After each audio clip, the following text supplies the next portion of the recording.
மறந்தும் கூட வரும் ஜனவரி 6ஆம் தேதியை தவறவிடாதீர்கள்.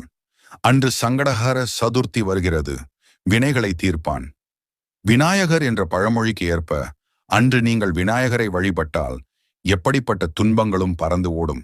நீங்கள் விநாயகர் பக்தராக இருந்தால் இந்த பதிவை பார்த்தவுடன் ஒரு லைக் செய்துவிட்டு கமெண்ட் பாக்ஸ் ஓம் விநாயக பெருமானே போற்றி என்று பதிவிடவும்.